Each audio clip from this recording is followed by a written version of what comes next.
का हर क्षण निर्णय का क्षण होता है। प्रत्येक पद पर दूसरे पद के विषय में कोई निर्णय करना ही पड़ता है और निर्णय अपना प्रभाव छोड़ जाता है। आज किए गए निर्णय भविष्य में सुख अथवा दुख निर्मित करते हैं, ना केवल अपने लिए, अपने परिवार के लिए भी, आने वाली पीढ़ियों के लिए भी। जब कोई दुविधा सामने आती है तो मन व्याकुल हो जाता है, अनिश्चय से भर जाता है। निर्णय का वो क्षण युद्ध बन जाता है और मन बन जाता है युद्ध भूमि। अधिकतर निर्णय हम दुविधा का उपाय करने के लिए नहीं, केवल मन को शांत करने के लिए लेते हैं। पर क्या कोई दौड़ते हुए भोजन कर सकता है? नहीं। तो क्या युद्ध से जूझता हुआ मन कोई योग्य निर्णय ले पाएगा? वास्तव में शांत मन से जब कोई निर्णय करता है तो अपने लिए सुखद भविष्य बनाता है, किंतु अपने मन को शांत करने के लिए जब कोई निर्णय करता है तो वो व्यक्ति भविष्य में अपने लिए कांटों भरा वृक्ष लगाता है।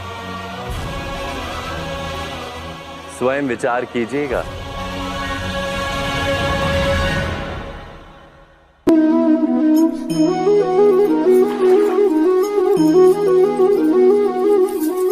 पिता सदा ही अपने संतान के सुख की कामना करते हैं, उनके भविष्य की चिंता करते रहते हैं।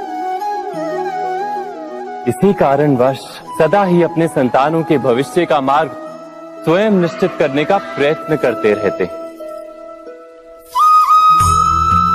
जिस मार्ग पर पिता स्वयं चला है, जिस मार्ग के कंकर पत्थर को स्वयं देखा है, मार्ग की छाया, मार्ग की धूप को स्वयं जाना है, उसी मार्ग पर उसका पुत्र भी चले, यही इच्छा रहती है हर पिता की।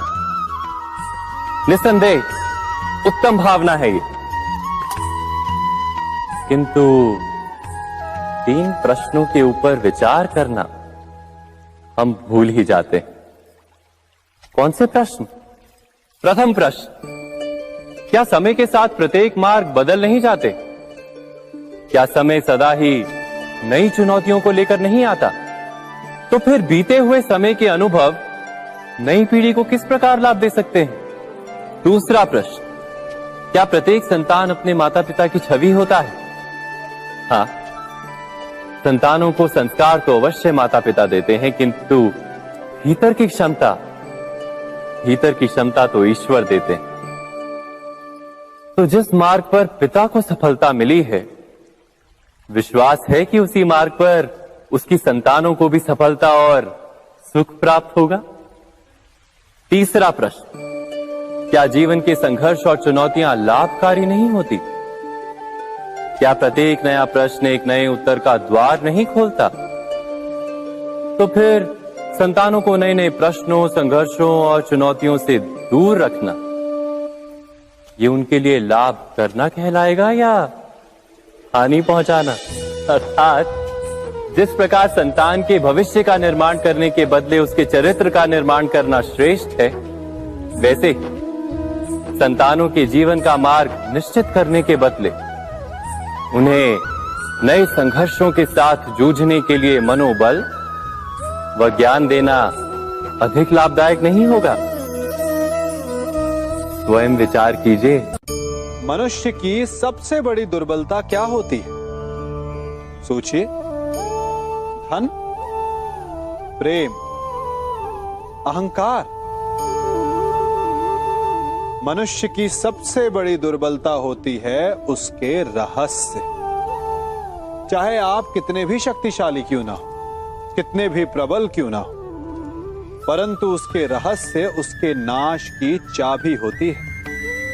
इसलिए यदि प्रबल रहना है, शक्तिशाली रहना है, समर्थ रहना है, तो अपने रहस्य को किसी को भी ना बताएं, ना मित्र को और ना ही शत्रु को, क्योंकि समय पड़ने पर कब कौन शत्रु हो जाए ऐसा कहना संभव नहीं।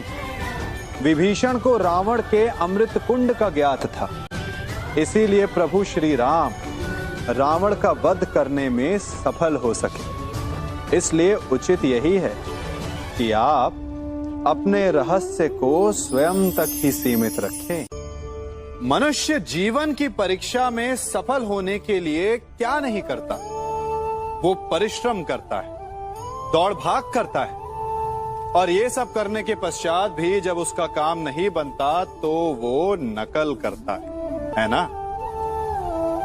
तनिक लौटिए अपने बचपन में, स्मरण कीजिए अपने बचपन की स्मृतियों का। क्या स्मरण हुआ?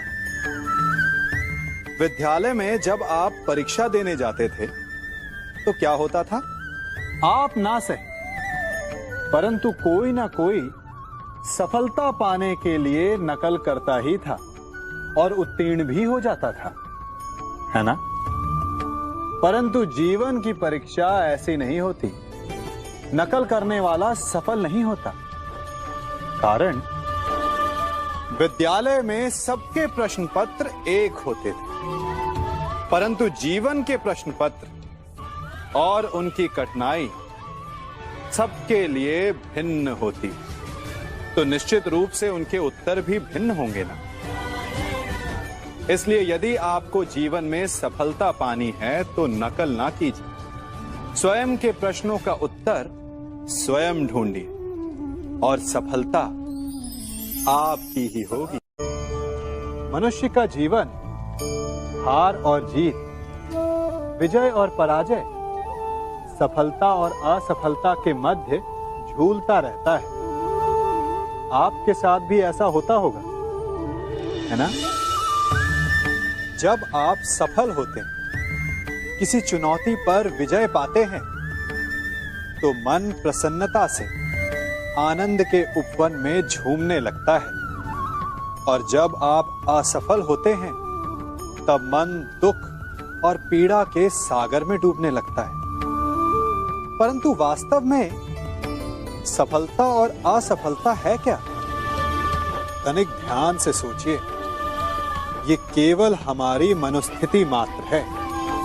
हमारी पराजय तब नहीं होती जब हमारा शत्रु विजय प्राप्त कर ले। हमारी पराजय तब होती है जब हम पराजय स्वीकार कर लें। हम असफल तब नहीं होते जब हम लक्ष्य ना पा सके। हम असफल तब होते हैं जब हम प्रयास करना बंद कर दें। इसलिए प्रयास करते रहें और हार ना माने, क्योंकि जिस दिन आप हार स्वीकारना बंद कर देंगे, जीत आपके चरणों में होगी।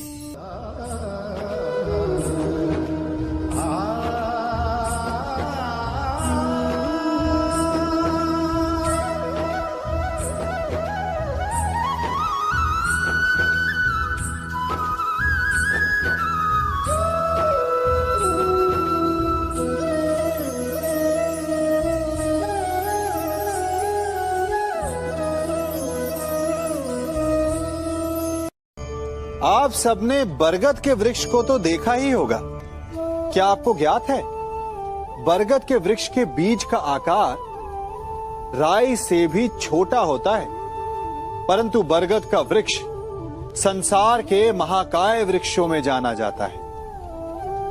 जब उसका जन्म होता है तब उसमें वो जटाएं, वो शाखाएं नहीं होती, परंतु जैसे जैसे उसका विस्तार होता है, जैसे जैसे वो अधिक शाखाओं का भार उठाता है, अधिक पत्तियों का सृजन करता है, वैसे वैसे उसकी शाखाएं जटाएं बनकर जड़ तक पहुंचती है और इस वृक्ष को सहारा देती है। ये जीवन का बहुत महत्वपूर्ण पथ है। बिना लोभ लालच शुभ कार्य करें, अन्य लोगों की सहायता करें।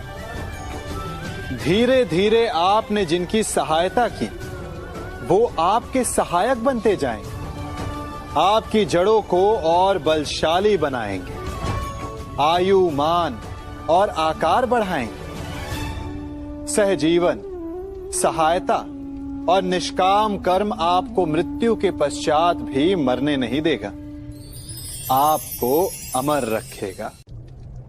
हमारा शरीर प्रकृति का एक महान आविष्कार है। इससे जटिल संरचना संसार में और कोई नहीं। हमारा शरीर जितना जटिल है, यदि इसे ठीक से जाना जाए तो इससे अधिक सरल ज्ञान देने वाला और कोई नहीं। हमारे शरीर में 5 इंद्रियां होती हैं जो हमें भाव, गुण और वस्तुओं का बोध कराती हैं। हमारे पास आंखें हैं, नाक है, स्पर्श के लिए त्वचा है, कान है और जीभा है। सबका भिन्न भिन्न कार्य है। आंखों से देखना, कानों से सुनना, नथनों से श्वास लेना, त्वचा से स्पर्श करना और जीभा से स्वाद लेना। परंतु क्या आपने कभी सोचा कि प्रकृति ने हमें 2 आंखें दी, 2 नथने दी, 2 कान दी, स्पर्श के लिए ये पूरा शरीर दिया, परंतु जीभा केवल 1 दी? ऐसा क्यों? क्योंकि प्रकृति चाहती है कि हम देखें अधिक, सुने अधिक और ज्ञान अधिक अर्जित करें, बोले कम। क्योंकि अधिक वाचाल नाश को निमंत्रण देता है। स्मरण रखिएगा।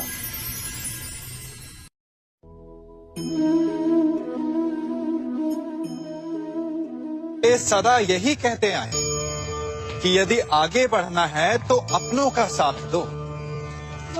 सत्य कहते हैं, अपनों का साथ देना ही चाहिए, परंतु साथ देने से पूर्व ये अवश्य पहचान लेना चाहिए कि अपने हैं कौन। क्या अपने वही होते हैं जिनके साथ हमारा रक्त संबंध होता है, या अपने मित्र? अपने वो होते हैं जो हमें सद्कार्य के लिए प्रेरित करें, हमें आगे बढ़ाएं, हमारा साथ दें। और वो जिनका साथ देने से समाज का नाश, धर्म की हानि हो, वो सगे हो करके भी सगे नहीं होते।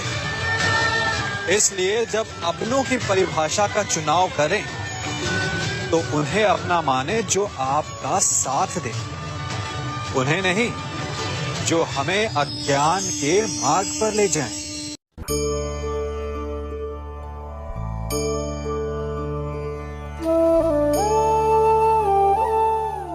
आप जिनसे प्रेम करते हैं, सदा उनके समीप रहना चाहते हैं, नहीं चाहते कि कभी अपनों से दूर होना पड़े, बिछड़ना पड़े।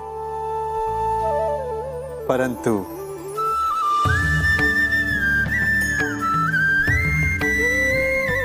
एक समय के पश्चात अपनों से दूर हो जाना उन्नति के लिए आवश्यक है। आप माता पिता हैं ना? यदि आप अपनी संतान के जीवन के हर पग पर उनका मार्गदर्शन करते रहेंगे तो आपकी संतान स्वयं मार्ग चुनना कैसे सीखेगी? मार्ग के कांटों से स्वयं को बचाना कैसे सीखेगी? इसीलिए एक समय के पश्चात अपनों से बनाई गई दूरी सदा लाभदायक रहती है। आज मैं आप सबको एक कथा सुनाता हूं। एक दिन प्रातः एक व्यापारी अपने घर से निकला। घर से निकलते ही एक बिल्ली ने उस व्यापारी का मार्ग काट दिया। व्यापारी घबरा गया। वो फिर से घर लौट गया और शुभ घड़ी की प्रतीक्षा करने लगा। और जब वो पुनः अपने घर से निकला तब वो वाहन जा चुका था जिससे राजा तक पहुंचकर उसे भेंट देनी थी। राजा को भेंट नहीं मिली। राजा क्रोधित हो गए। राजा ने उस व्यापारी का व्यापार बंद करवा दिया। इस कारण व्यापारी क्रोधित होकर घर पर अपनी पत्नी से लड़ बैठा। पत्नी अपने बच्चों समेत मैके वापस चली गई और उस व्यापारी के जीवन में यदि कुछ रह गया था तो केवल अंधकार। और इन सब का कारण वो उस बिल्ली को मानता रहा जिसने उसका मार्ग काटा था। ऐसा ही एक दूसरा व्यापारी राजा को भेंट देने निकला और उस व्यापारी का मार्ग भी एक बिल्ली ने काट दिया। वो व्यापारी तनिक घबराया, परंतु उसने आगे बढ़ना अधिक उचित समझा। राजा तक वो समय पर पहुंचा उसने राजा को भेंट दी। राजा प्रसन्न हुए और राजा ने व्यापारी को अपना व्यापार बढ़ाने की अनुमति दी, स्वर्ण आभूषण दी। जब व्यापारी घर पर पहुंचा तो पत्नी को आभूषण और अपने बच्चों को देने के लिए वस्त्र थे उसके पास। हर ओर प्रसन्नता थी।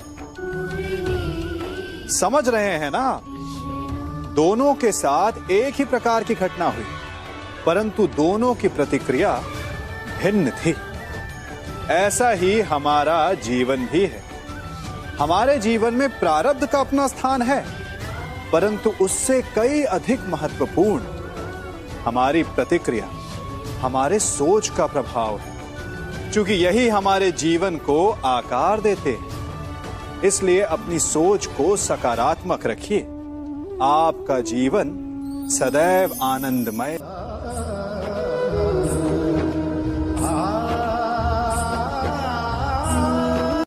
हम सभी अपने जीवन में कोई ना कोई कार्य करते हैं।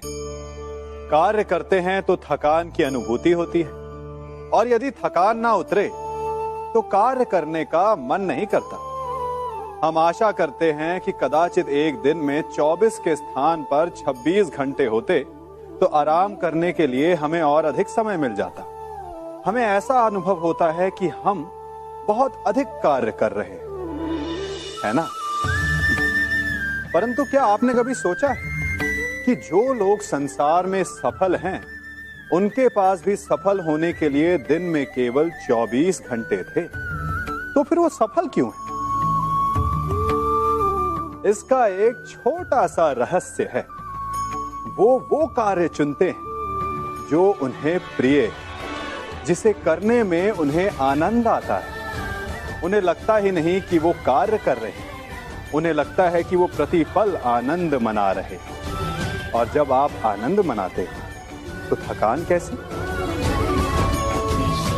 इसलिए यदि आप जीवन में कोई भी कार्य करें तो वो आपके मन को भाना चाहिए, या जो कार्य आप कर रहे हैं उसे अपने मन को भा देने दो। सफलता आपको मिलेगी। कभी सोचा है हमारा जीवन भी उस रेत की घड़ी की भांति है? जो रेत नीचे गिर चुकी है वो हमारा अतीत है, जो अब भी ऊपर है वो हमारा आने वाला भविष्य है, और वर्तमान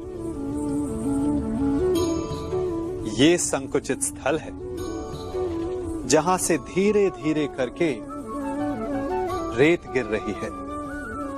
अर्थात हमारे पास जीने के लिए यही एक क्षण है। उसका उपयोग कैसे करना है ये हम पर निर्भर करता है। जो बीत गया उसका दुख मनाना है, या जो भविष्य में होने वाला है उसकी प्रतीक्षा में क्रोध करना है। सब कुछ करने के लिए यही एक क्षण है। प्रसन्न रहना है तो उसके लिए भी यही एक पल है। प्रतीक्षा करते रहोगे तो ये पल भी भूतकाल में बदल जाएगा। इसलिए आनंद के लिए, परोपकार के लिए प्रतीक्षा ना कीजिए। आपके पास जो पल है उनका भरपूर सदुपयोग कीजिए, क्योंकि इस घड़ी को पलटकर आप फिर से समय अवश्य गिन सकते हैं, परंतु अपना बीता हुआ समय आप वापस नहीं लौटा पाएंगे।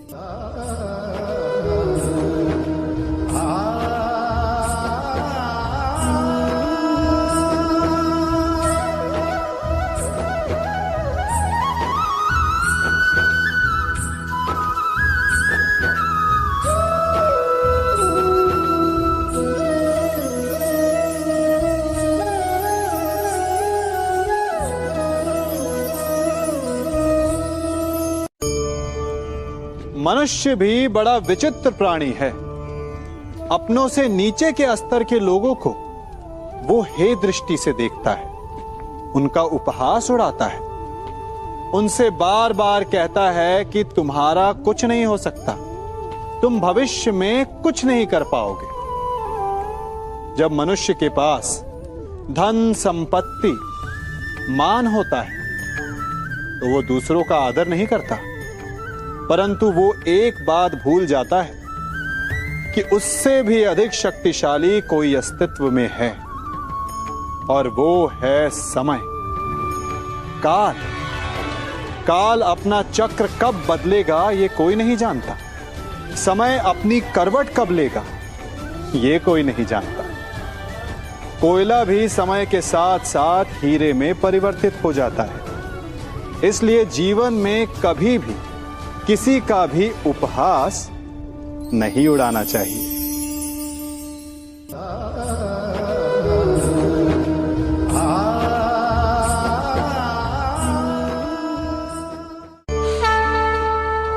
गर्व,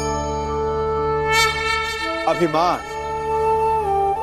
और अहंकार, ये तीनों सुनने में एक जैसे लगते हैं, परंतु तीनों का अर्थ भिन्न होता है और परिणाम भी। तीनों का आरंभ प्रेम से होता है। स्वयं से प्रेम, परिश्रम हमारे मन में गर्व को जन्म देता है और सफलता अभिमान जगाती है। यहां तक ठीक है, परंतु जब ये भावना अहंकार बन जाती है तब वो समस्या बन जाती है, क्योंकि सबसे बुरा अंत अहंकारी का ही होता है। परंतु मनुष्य के लिए पहेली यही है कि पहचाना कैसे जाए कि अहंकार जग गया है और उसका दमन आवश्यक है। इसका उत्तर मैं नहीं, आपका मन देगा। जब तक आप स्वयं से प्रसन्न हैं, जब तक आप सबसे ऊंचा उठने का प्रयास कर रहे हैं, तब तक ठीक है। परंतु जब आपके मन में दूसरों को नीचा समझने का भाव आ जाए तो सावधान हो जाइए, क्योंकि यही अहंकार है जो वास्तव में आपको हीन कर रहा है।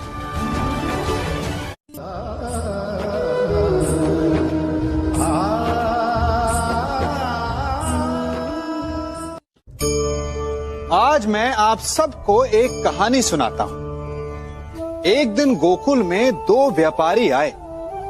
एक व्यापारी शहद का था, बड़ा मीठा शहद था उसका, परंतु वो गोकुल में टिक नहीं पाया। उसके व्यापार ने घाटा खाया और शीघ्र ही वो गोकुल छोड़कर चला गया। और दूसरा व्यापारी मिर्च का था। पहले दिन वो एक पोटली लाया और दूसरे ही दिन वो पूरी बैलगाड़ी भर कर लाया, और धीरे धीरे पूरी मथुरा में उसकी धाक जम गई। मुझे बड़ा आश्चर्य हुआ, तो मैंने बाबा से पूछा कि ऐसा क्यों कि एक मीठे शहद का व्यापारी कंगाल हो गया और एक मिर्च का व्यापारी धीरे धीरे नगर सेठ बन गया। बाबा मुस्कुराए और उन्होंने कहा कि मीठी बोली बोलने वाले की तीखी मिर्च भी बिक जाती है, और जो कड़वी बोली बोलता है उसका मीठा शहद भी नहीं बिकता। वाह, कितने उत्तम विचार हैं उनके, और उचित ही है। मनुष्य अपने जीवन में सदैव अपने वचनों से उठता है और अपने वचनों से ही गिरता है। इसलिए अपने जीवन में सदैव मीठी बोली बोलने का प्रयास कीजिए, आपका जीवन सरल हो जाएगा। मनुष्य की सबसे बड़ी दुर्बलता क्या होती है? सोचिए। धन, प्रेम, अहंकार। मनुष्य की सबसे बड़ी दुर्बलता होती है उसके रहस्य। चाहे आप कितने भी शक्तिशाली क्यों ना हो, कितने भी प्रबल क्यों ना हो, परंतु उसके रहस्य उसके नाश की चाबी होती है। इसलिए यदि प्रबल रहना है, शक्तिशाली रहना है, समर्थ रहना है, तो अपने रहस्य को किसी को भी ना बताए, ना मित्र को और ना ही शत्रु को, क्योंकि समय पड़ने पर कब कौन शत्रु हो जाए ऐसा कहना संभव नहीं। विभीषण को रावण के अमृत कुंड का ज्ञात था, इसीलिए प्रभु श्री राम रावण का वध करने में सफल हो सके। इसलिए उचित यही है कि आप अपने रहस्य को स्वयं तक ही सीमित रखें।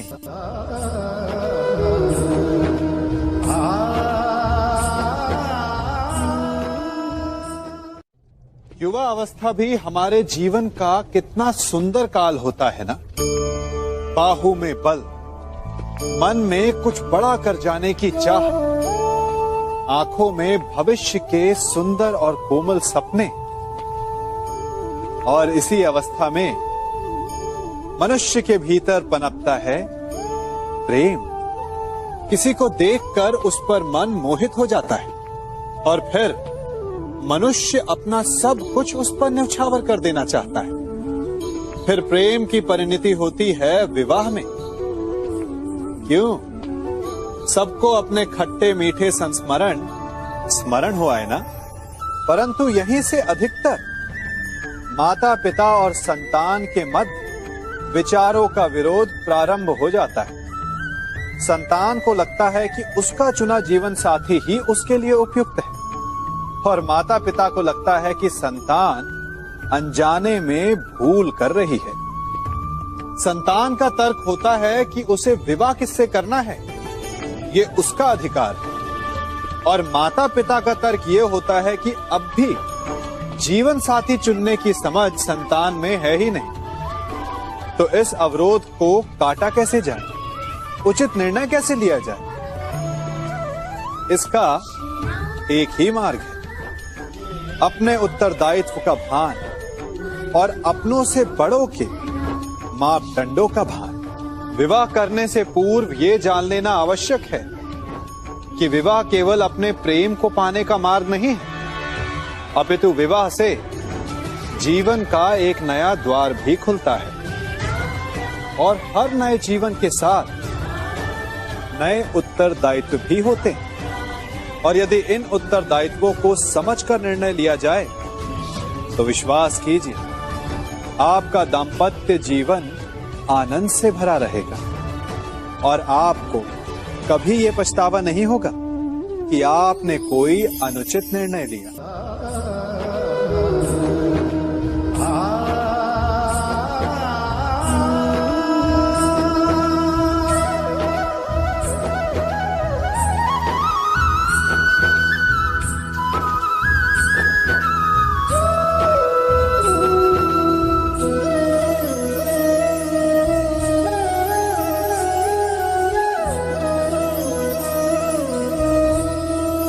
जब सागर का जल वाष्प बनकर उड़ता है तब वो हमें दिखाई नहीं देता। मेघ उस जल को अपने भीतर छिपा लेते हैं, लंबी यात्रा करते हैं, प्रयास करते हैं कि वो जल सदा उनके भीतर छिपा रहे।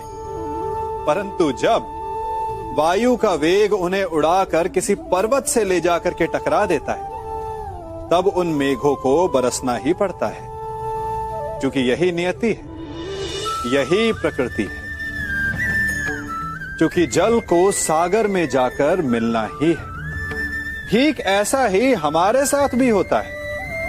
हम सत्य को अपने मन के मेघों में चाहे जितना छिपाने का प्रयास कर लें, परंतु समय की आंधी उसे वास्तविकता के पर्वत से ले जाकर के टकराकर हमारे समक्ष ले ही आती है। जिस भय के कारण आप सत्य को सामने नहीं लेकर आना चाहते, एक दिन वही भय हमारे समक्ष आकर खड़ा हो जाता है और फिर हम लाचार हो जाते हैं, क्योंकि हमने उस भय का सामना करने की तैयारी नहीं की होती। इसलिए सत्य से भागे नहीं, उसे छिपाए भी नहीं, उसे स्वीकार करें। भविष्य की बड़ी विपत्ति से बच जाएंगे।